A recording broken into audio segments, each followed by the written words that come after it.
What's up, YouTube? It's Leo again, and I apologize for wearing shorts on video, for those of you who don't like to see people's legs. Anyway, I built my son a gaming computer. We've been playing Destiny 2 now for a little while. A friend of mine bought it for me, the same guy who gave me my RX 480, bought the game for me. And I tried it out. First impression, I was like, whatever. And then after a couple more hours of gameplay, I was like, you know what, this is actually really fun. So I started to play it more. And at some point, I had it on, running some benchmark sort of stuff. And my son saw it, and he's like, hey, can I play this while you're doing whatever you're doing in the kitchen? And I was like, yeah, sure, but just for a minute, because I'm going to be done in a second. And he's like, okay. And so he tried it out, and he thought it was really cool. And then it came out on Game Pass, and we have an Xbox One, so he's been playing it on the Xbox, and the issue with that, of course, is I play on PC, he plays on Xbox, and as a result, we can't play together because there's no crossplay. And so I decided, you know what, I'm going to build him a computer, and of course, there are no graphics cards anywhere. So I was looking for what would be the best, maybe not the most power efficient, but the best performance per dollar that I could find. And originally I had bought a GTX 950, and it ended up not working. And I contacted the guy. He didn't respond to me for a while. And so I thought, man, this guy sold me a broken card. And, I lost $100 was what I paid for it, which I thought was a pretty reasonable price given the market if it were to work. And it didn't work. And thankfully, the guy the next day did end up responding to me much later and saying that he doesn't know why it doesn't work, that he had it working, and then he just put it away for a long time. And I opened it up to replace the thermal paste, and I took a picture of the inside and showed him that somebody had done a shunt resistor mod to disable the power limit, essentially, to allow for maybe more overclocking or something. And they had done it with what looked like a MIG welder. Instead of using solder, it looked like they welded it with steel. And so the PCB was slightly melted, and the beads themselves were totally rusted, and the copper around it was obviously oxidized, because when you have dissimilar metals like that, it causes great corrosion within the both of them. And so I sent him a picture of it, and I told him, like, hey, this is probably what it is. If you want the card back, you can have it back. Obviously, since you sent me the money back, I don't need this thing. And he's like, no, it's fine. You can just keep it. And so if anybody sees this video and they want it, get in contact with me. I'll send it to you. I'll send you pictures of it, and then hopefully maybe you can fix it. And otherwise, you could sell it for parts, which I guess is what I could do. But my hope is that it would go to somebody who can fix it and then use it, somebody who needs a card. Anyway, so this is my son's computer. It's in an NZXT H1. I got a Ryzen 3700X for it because processors are not super hard to find, but I was thinking in terms of the best performance realistically, to tell you the truth, I wanted to get him a 3300X because for games, it's more than sufficient. And I didn't because I couldn't find one. And it would have been great to buy one of those at like $120, but couldn't find one. So I thought, should I pay $200 for a 3600? And then I started looking around, and there were used ones for that price, but I couldn't get a new one for that price at the time. And so I looked at some other processors. There were some 3700Xs available for like $250 used, and Best Buy had it new for $300. So I said, you know what, I'm going to buy it at Best Buy. That way I can at least register it for RMA purposes and such. So I bought it at Best Buy for $300, and I don't regret it. Anyway, so let me open this thing up and show you what it's got. It's got an MSI B550i mini ITX board, of course. I'm like so in the habit of saying micro ATX because my InWin 301 is micro ATX. This one, of course, though, is not. This is a mini ITX. It comes, for those of you unfamiliar with the NZXT H1, it comes with a built-in power supply with pre-routed cables, and so the cable management is really easy. So you need a motherboard, you need RAM. So I've got him some T-Force, some Team Group T-Force Vulcan, 16 gigabytes worth of it. It's 3200 megahertz, cast latency 16. Because I had some 32 gigs of it lying around. I use 16 gigs of it for my girlfriend, and I've used the other 16 for this thing, where I've recently upgraded to 64 gigs of 3600 in mine. So this is the GPU, and you can see it's got some foam and stuff on it. I know it's not in focus when I've got it this close, but it's an XFX R9 290 double dissipation. So this is a pretty close to about the size of what you would be willing to put in this reasonably. And you can see I've put some foam around it, and that is because the intake will also pull in hot air that's coming out of the sides. So if you can, I don't know how much you can see it, but here out of the side of the card and on this side of the card as well, it'll exhaust out, and then like some of it will go out through, well, not this side because this is the glass panel, but this side over here facing me. But the amount of air coming out of it that doesn't make it out is going to recycle to the front and then be blown back into the fan. So I thought, why don't I put some foam around this to sort of block some of that out and see if it makes any sort of improvement. And I would say it did. Not much, like 2 degrees, but you know, something. And so that's what I've done, and I was able to get this card for $140. So if you don't know the R9 290, there was a 390 after it. There was also a 390X, and there was also an R9 Nano. But basically this R series was just before the RX series, like RX 480 that I've got my girlfriend's computer, which I received from my friend, and the RX 500 series that followed just after that, which was a refresh of the 480. So this is very much like an RX 570 or just shy of an RX 480. And so I wanted to see just how well it would perform, and of course for the purpose of playing Destiny with my kid. Like, you can play other games and stuff, but I really wanted to make sure that it played well in Destiny. Of course I play it 4K 60 on mine, and honestly the GPU I've got is way overkill for it. But I'm not going to buy a separate monitor just to play it at higher refresh rates when I enjoy playing it from my couch on my TV like any other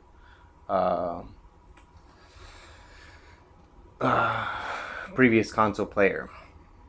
And it's not that I'm a recent console player, it's just that I haven't played video games in a very long time, because they just haven't seemed that interesting to me. But you know, I went to visit my friend who's very much into PC gaming some time ago, and you know, I was really impressed, actually.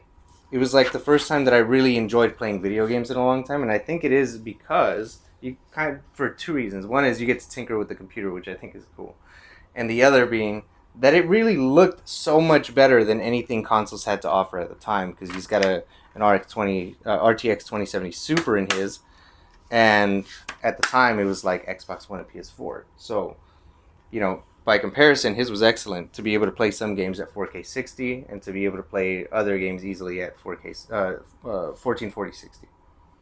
So, yeah, I wanted to build my son a computer, couldn't find a graphics card for a reasonable price, and I said, you know what, this is a good stopgap before I'm able to find him something else. My video cuts, I apologize. So I thought, I'll build him this one, and then hopefully it performs well enough, and then later maybe I'll get him a 5700 XT, or if 6700 XTs are a reasonable price at that time, or even the 6600 XT if it's comparable performance to the 5700 XT, maybe cheaper, maybe the same price, but maybe more power efficient, maybe not as noisy and things. But that's sort of the hope. Also that RDNA 2 will support Fidelity FX Super Resolution, or FSR. And they say RDNA 1 will as well, but that it won't be as efficient at utilizing it as RDNA 2 will. I don't know if that's true or not, but anyway, I'm going to plug this thing in, and I'm going to do a screen recording, because if I used OBS or Radeon Relive or something, you wouldn't be able to see the overlay, the performance metrics for it. So I'm going to record with the camera instead, so that you can see those. But I'm going to load up Destiny 2, run it. I'm going to run Hardwire Info Monitor, and also keep track, so you can see the max temperatures that it gets to. At the same time, I'm not using my lapel mic this time, because I want you to be able to hear the noise inside of the room with the GPU fan and the CPU fan going. All right, so I'm going to do that now.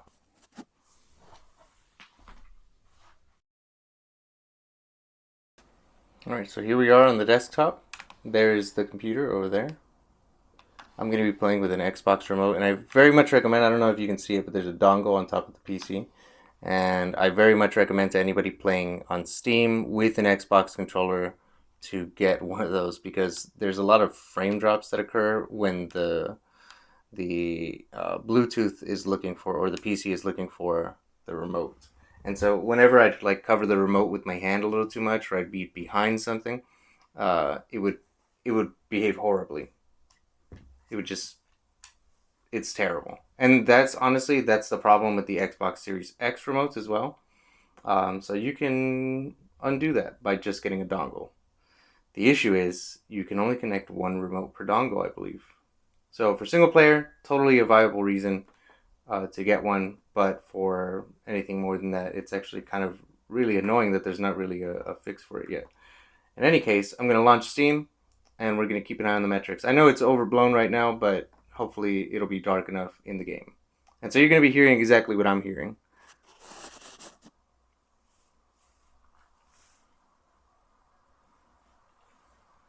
Did I not open it? Oh, I did. There it is.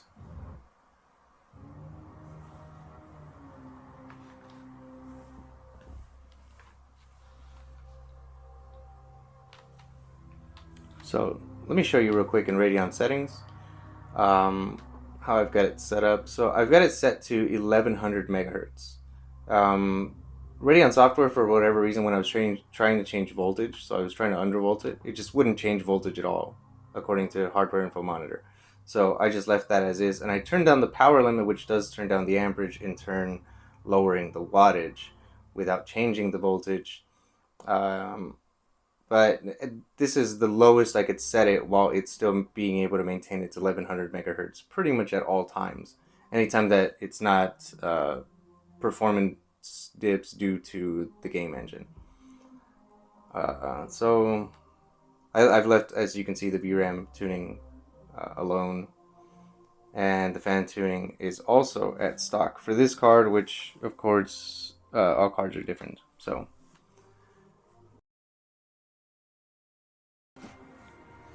alright, so here we are at the tower. It's uncapped. It's doing about 70, but let me set it to the medium preset and the high preset so you can see what each of those look like. So you can see 1080. This stuff is off. I've got field of view set to 88 instead of 85. And you can see I've got it to custom at the moment.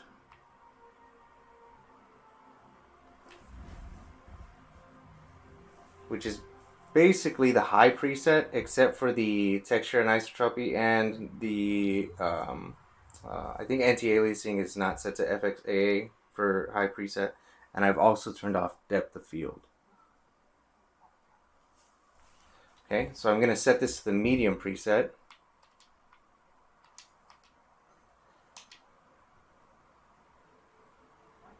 And we're doing about the same thing.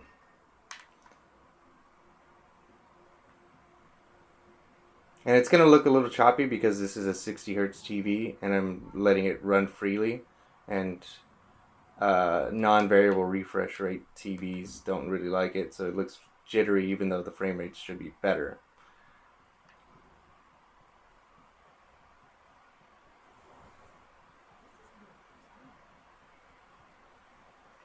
We're at about 100, 110 right there. Jumped up to 115, but doing low about 100 over in this section because there's not really much to render. And then through this hallway is sort of the same thing, 130, 120. Still 115, 110, 120. 90s now. Now in the 80s, 70s. 100. 80. Alright, so I'm going to set it to high, and you'll see what it looks like.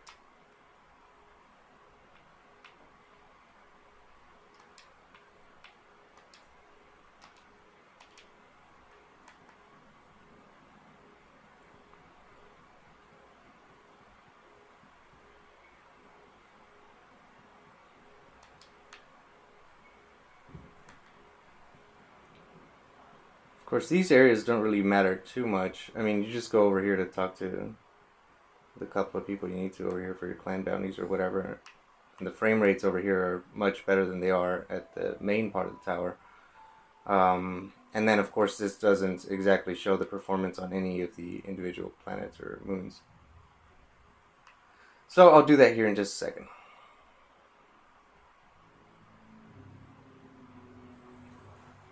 But as you can see, staying above 60, even at high preset. Oh, but I didn't show you the render resolution scale, which is 100. 100%. Alright, so that's the high preset, but I'll take this to EDZ, or not EDZ, I'll go to Cosmodrome instead. Launch right at the steps.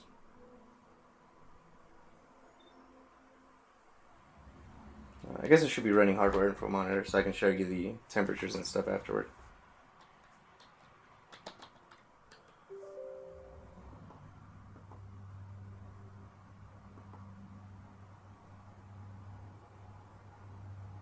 Alright, so I'll show this stuff to you here afterward. There's CPU, here's GPU stuff, temperatures and such. But of course it started recording after I jumped out of the game, so. But it'll get them now. So you see we're in the high 50s right here. And we are at the full 1100 megahertz. When you see a drop but the frequency is lower, that means that it's likely a game engine limitation and not necessarily indicative of the graphics card itself, since the graphics card is not doing its full work when it's below its full clock. Alright, so you see I can maintain over 60 pretty much the whole time, except for a few spots. And let's see when I jump around on my ship though. Now it's in the 50s because of the great field of view. 40s here. Back to 70 over here. When we view in this direction, and I want to say there's another spot right over here somewhere. Right up here.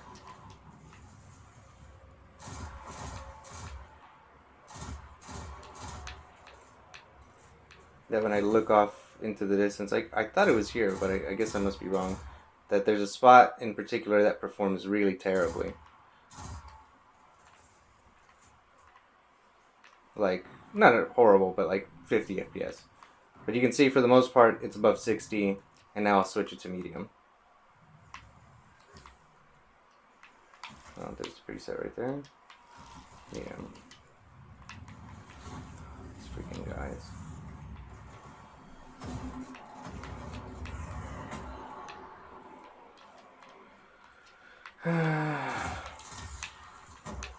Let me reload already.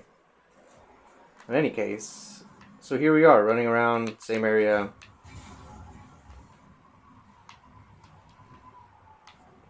I'll run the same way. Actually, I'll start up here. We were in the 50s up here. We're now in the 70s. This might be too high of ISO. Let me turn it down actually. That may be better. I'll go to 400. Alright. So we're running in the 80s now. 90s, 100, 110s, 90s again, 80s again. And I'll go back this way again.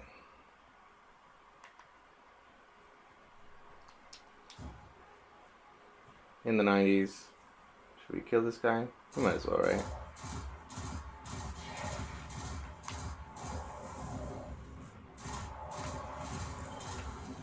Where are you at? I guess I might as well collect that loot for him. 70s. Oh, actually, I'll drive over on the vehicle just like last time.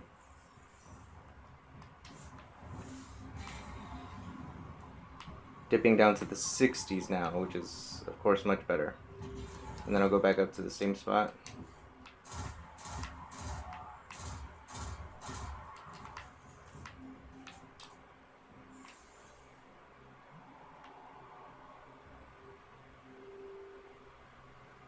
'70s, '80s.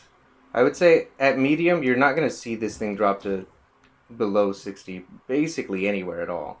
This is one of the harder running spots just because this is like a main loading zone for a lot of people. And so the engine is somewhat limited here. But as you can see, very stable, well above 60. Alright, so now I'm going to go somewhere else. But my camera it cuts at like 10 minutes and something, so I gotta stop it and then restart it to make sure it doesn't cut mid recording. So I'm gonna do that now. Alright, so here we are. This is medium preset still. Whoops. Medium.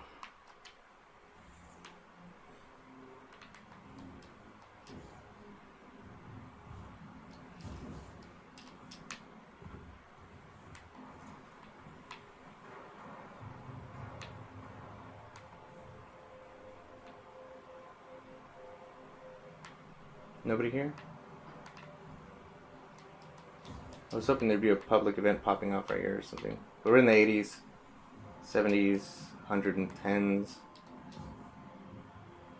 see who's in here.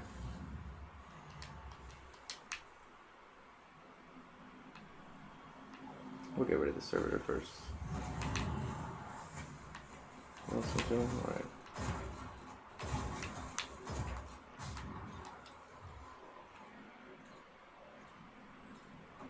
Hundreds in here, so that's fine.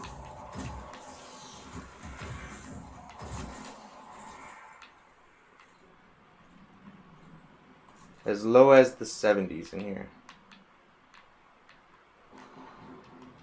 Which is really what you care about. I don't really care how high it goes, I just care how low it dips. Because the biggest thing was, I just didn't want it dipping below 60, because at least on this TV, it looks terrible when it dips below 60.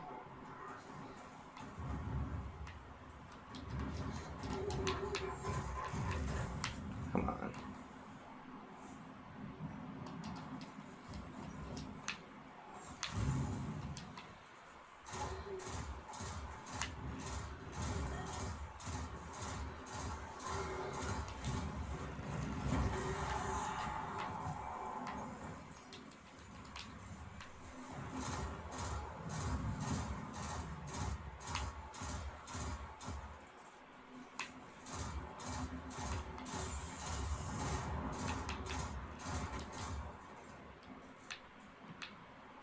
Alright, so I didn't keep an eye on the metrics there, but I'm sure they're well above 60.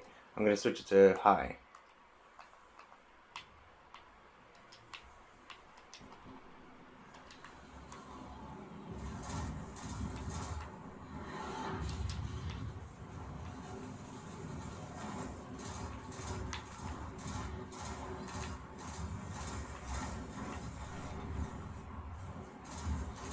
That's my heavy weapon at the moment. Oh, cool. Sword.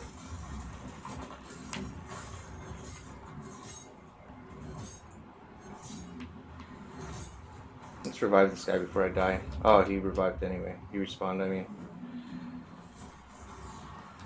It's fine. 80s, 70s, 80s.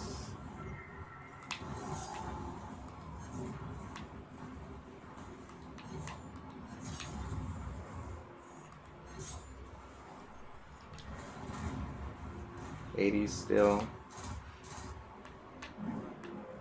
Let's just fly around some. 50 for a sec, and now we're back in the 60s again.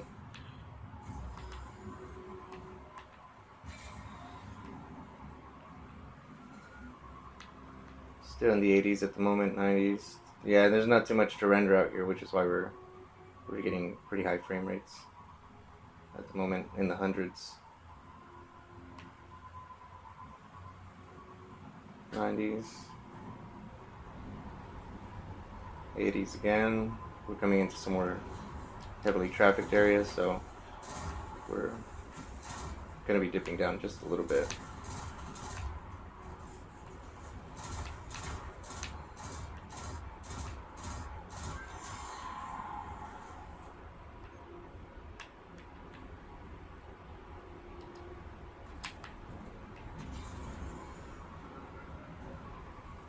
So this is on high preset, so it still stays well above 60.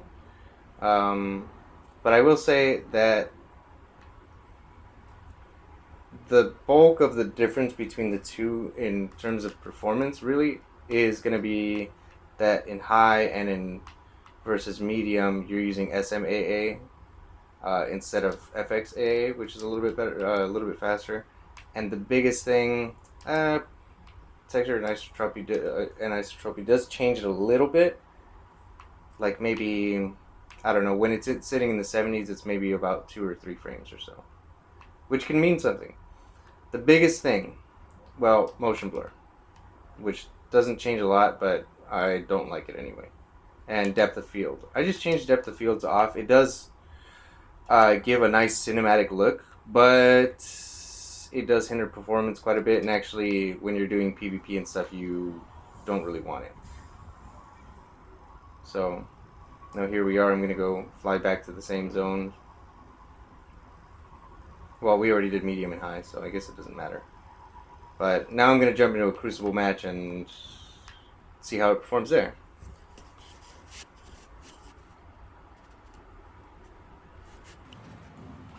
Alright, so here we are.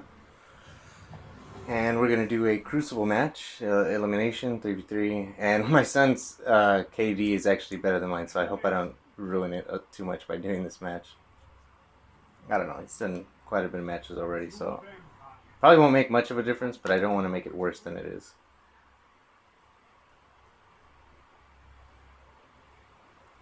We're running in the 90s, 100 right here. I'm sure they're over there somewhere. Oh, I don't even know what class he has. Oh, he has a shurikens. I'm guessing this is stasis. Yeah, and this little bit of jitteriness really does impact your ability to control your movement and stuff.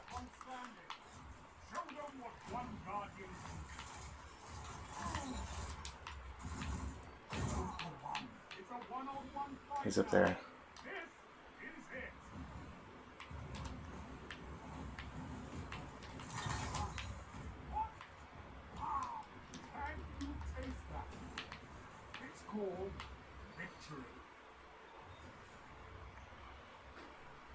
So hopefully you can hear that 2900 RPM fan.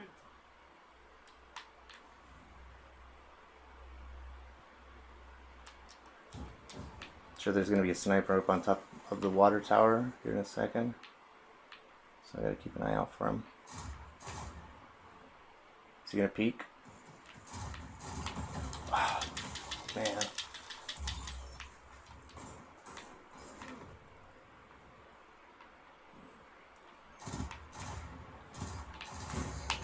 Damn it, I died. Forgot I didn't have any shurikens left. So we're 1-1. I do got to start work here in a minute, so hopefully I can get this done. That's my alarm.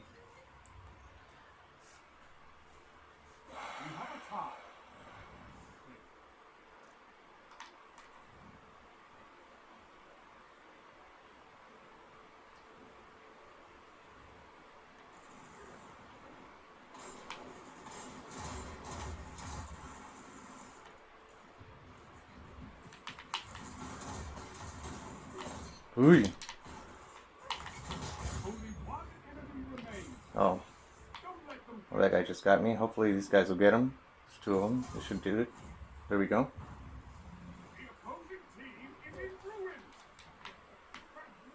Where's that green ammo? Alright, well at least I'm keeping the KD at least 1 for him.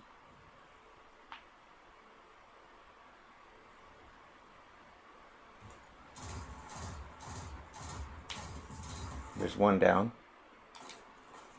My buddy's fighting this guy right now. Now there's 1 more somewhere over here. Oh. He got me. But I thought I'd push because we're pretty safe right now.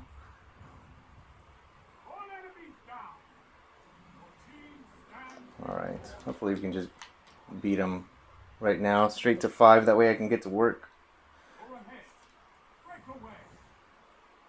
And that way my camera doesn't stop recording mid-match.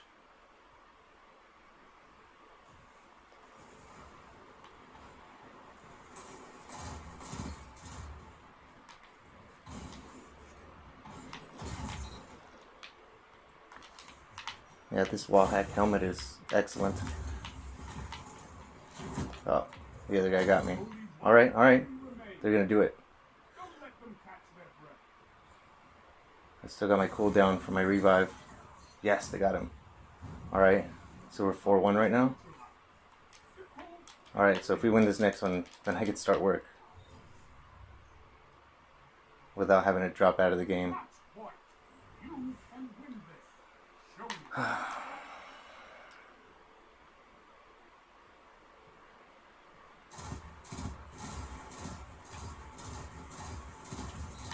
There's one down.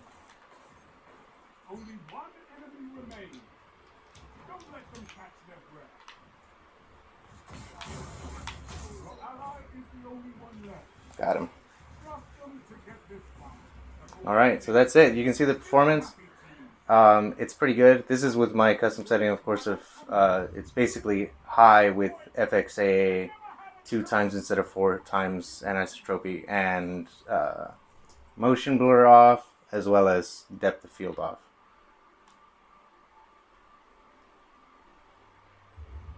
So I went 10.5 that one, so KD of 2, so I at least didn't bring it down.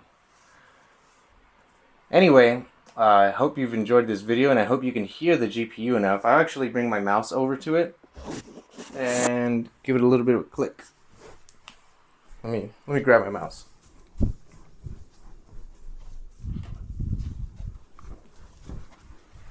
Because he just has like a combo keyboard sort of thing. But I'll point the camera in that direction, turn on the light. And I'm sure you can hear it. It's not super quiet, but what I wanted was reasonable performance for the price. And I think I've got that. So, you can see maybe the microphone. Let's see it. Yeah.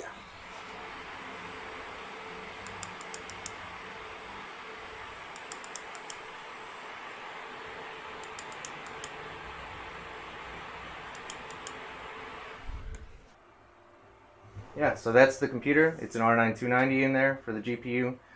Like I said, that's one of the more reasonably priced ones you can find that still performs pretty well. If you can find a 390, that'd be even better. And if you can find a 390X or a Nano, you'd be even better off. They perform pretty much better than an RX 580 at least.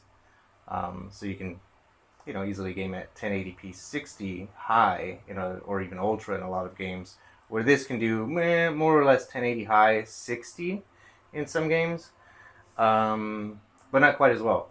This comes with 4 gigs of RAM, the 390 and 390X, and I believe even the 280X and the Nano all come with 8 gigs. I could be wrong about one of those models, but you could see in the metrics there just how much VRAM I was using anyway. And then, yeah, it does great. I'm very happy with it, and actually it looks quite a bit smoother if you just cap it at 60 on a 60 hertz TV. This is not true for monitors in general. They typically do a good job of smoothing out when you have unevenly matched frames. Like if you were to have 65 hertz running in a game when you've got only a 60 hertz monitor, for example, it would actually look quite a bit smoother than it would on a TV.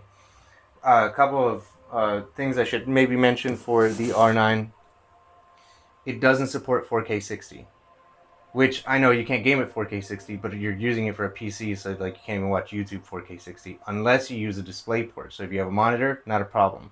If you have a TV, you have to get an HD or display port to HDMI cable or converter that supports 4K 60. I ordered one that supposedly did, and it didn't. I could set it to 1080 60 or any resolution above that up to 4K at only 30 frames. So, since he's gaming at 1080 60, I just put it at 1080 60. But yeah, the other thing, if you're getting frame drops with your Xbox remote, get a dongle. Makes a big difference. Or you can plug in, of course. But the dongle is much nicer. The other thing about the dongle that's super cool is if you plug in your headphones like my son does when we do the team chat and stuff, Fire Team Chat, he just plugs straight into his remote. You can't do that if it's wirelessly connected through Bluetooth. But if it's connected to the dongle, you can do that. You just plug your headphones in and your headset works.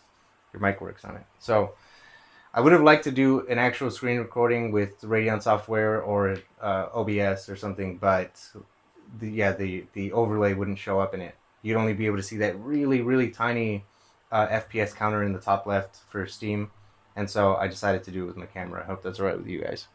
Anyway, I gotta get to work. Bye.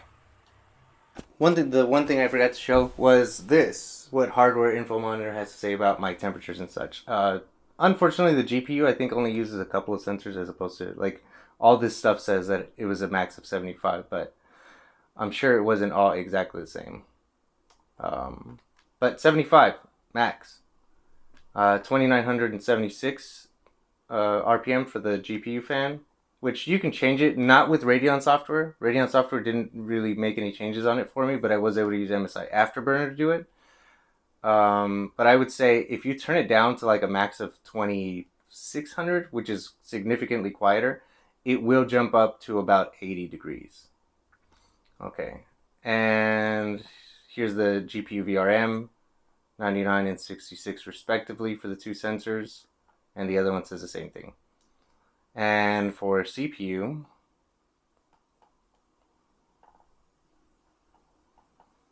actually let's just go, where was it? We're looking at 67, but here. 62 for the CPU, 49.5 for system MOSFETs at 47.5, 45 for the chipset, 45 CPU socket, PCIe is only 41.5, and whatever this is, T15, 47.5. So the case does pretty well. If you've got a good, this is like I said, an MSI B550i. Gaming Edge Wi-Fi, Gaming Edge Max Wi-Fi, I think, the latest revision of it that includes the clear CMOS button on the back. But yeah, handles it pretty well. And even the GPU is not doing too bad. I will tell you, I did replace the thermal paste on this card since I bought it used and it's an old card. And I also replaced the thermal pads. And none of them were in bad shape. Honestly, the temperatures didn't really change much. What did change was the GPU VRM temperature. It used to get to 102, and now it gets to 99. And I'll tell you, when I cap it at 60, which I would prefer to do in a game like Destiny because the frame rate is so variable that if you are constantly seeing it at 60, it looks better than dipping down to 60 occasionally, and it also fluctuating anywhere between like 70 and 130 constantly. That looks, in my opinion, really bad. And so I'd cap it at something, it doesn't have to be 60 exactly, but just so your highs and your lows are not so different. And so if you were to cap it at, I don't know, 90, where it only dips down to 60 occasionally, but for the most part, it's going to be running 90 flat. That would probably look a lot better than letting it just kind of go all over the place. In any case, yeah, I'm very happy with it. And my son is very happy with it. Now we get to do quests together, bounties together. We're going to do a raid soon. And we play Crucible together. And like I said, he's a little bit better than I am. And just for reference, he's in first grade. So I'm not saying he's excellent. He's also new to first-person shooters, aside of his little bit of experience with Splatoon before this. But let me turn the camera around. Why have you guys looking at that? But he at least, has played some Splatoon, so he's got a little bit of experience, whereas I haven't played video games much in the last, 10 years, and I pretty much didn't play any FPS games back then, so this is my first real FPS, and I know it's not what a lot of FPS players would consider like a traditional FPS, because it's kind of an RPG. You can third person in some instances if you're using a sword, for example, or a Scourge Cannon or something like that. Actually, I don't know if the Scourge Cannon does third person. In any case, yeah, pretty cool that we now get to play together on PC, and that he's getting, instead of 1080 30 probably low settings on the Xbox One, he's getting pretty much 1080 60 high, which in my opinion looks significantly better. But yeah, I will be upgrading him to either a 5700 XT or 60 700 XT or 6600 XT, whatever seems most appropriate at the time when prices come back down, which I anticipate they might, because GPU or crypto prices. And this happened some odd years ago, that if you were to look at the GPU shortages, although they weren't what they are now it's just because everybody overbuying. But at the time, because when people were crypto mining, some couple of years ago, because crypto, well, Bitcoin specifically and Ethereum had both jumped up pretty significantly. Eventually, did drop down after about within 6 months or a year. I would say within 6 months of hitting their peak. And about a year from hitting or from their initial spike. So hopefully that happens here soon, and then we can all buy GPUs again for a reasonable price. But until then, this would be my recommendation, is to get an R9, or even if you are going older in generations with NVIDIA, if you're getting a 700 series as opposed to a 10 series or something like that, get the top of the line old model, because I would there are so many cases where, like this being the top of the line model of years ago, performs as about as good as an RX 570, which came out much later. And the same is going to be true of NVIDIA, that like if they were to, like, for example, a GT 1030, a 780 Ti is a million times better than a GT 1030. Or yeah. And I guess that's not a good comparison, because now that I'm thinking about it, the GT, I don't know if it was the same as the GTX 10 series or not. But in any case, yeah, a 980 is significantly better than like a 1050. So when you're looking at the different models, that makes, I would say, a greater difference than the generation. But that's not true across all generations, where they say like the 960 to 1060 to 2060 differences were pretty big. But it's not totally linear. So when you're looking at cards of the same price region, I would research each one of those to see which one gives you the best performance per cost. And of course, some of them, like in this case, will be less thermally efficient, and consume more power. But that's just sort of a very minuscule cost you're really paying over the course of a month. And then if you, I don't know, live in an apartment where you don't pay utilities, then it doesn't even matter. So I do pay utilities, so it does matter.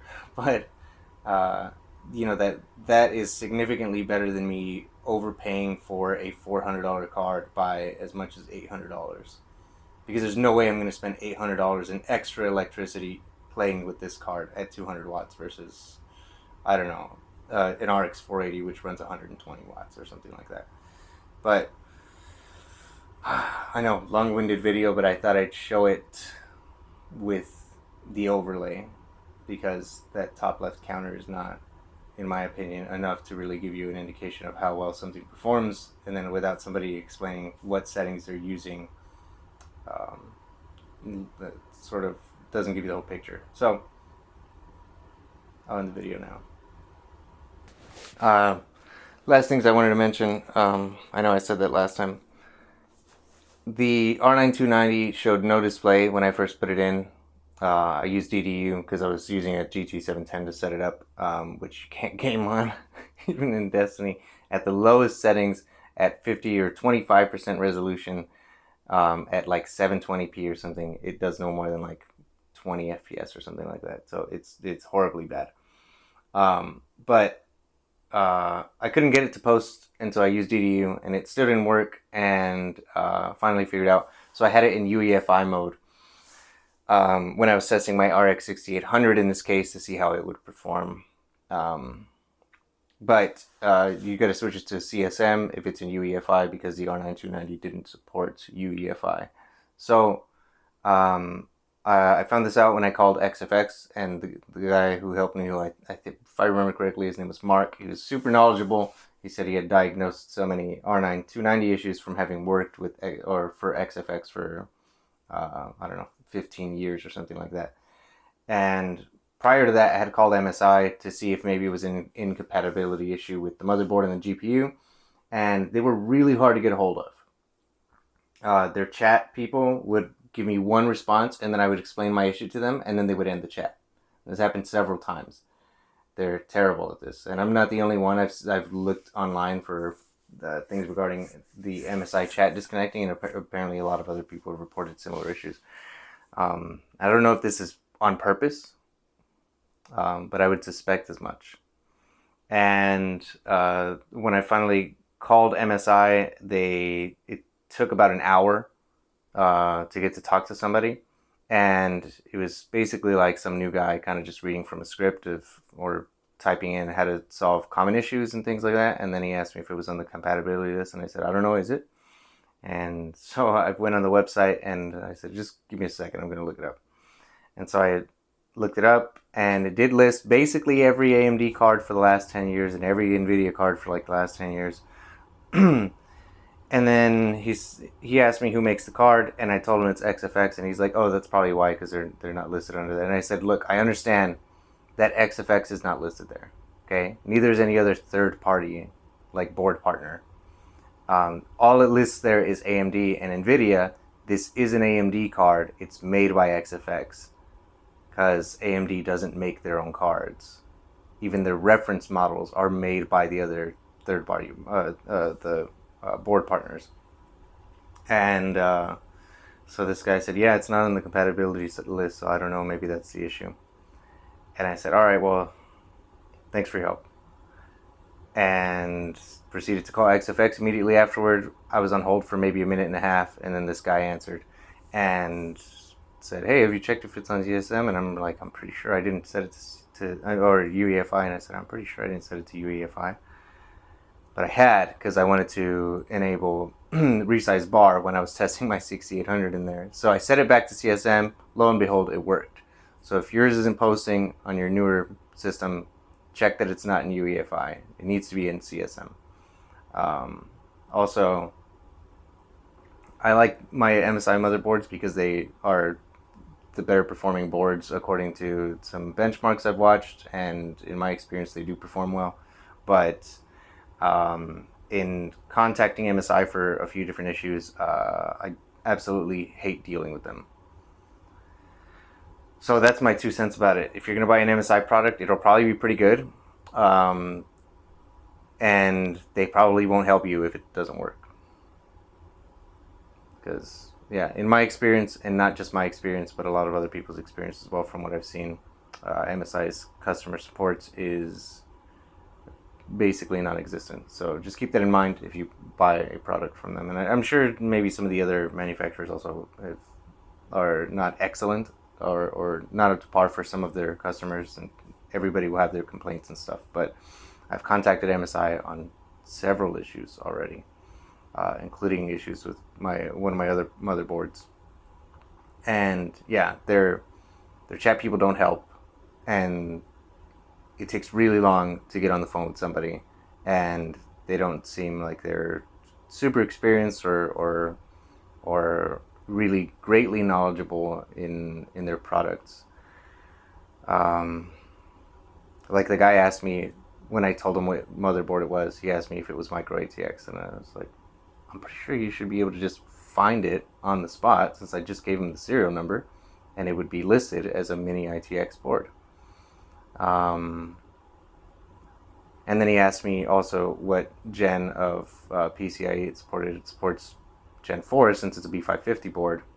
But again, I would imagine that their tech support staff should be trained on this sort of stuff, or make sure that they're knowledgeable to an extent.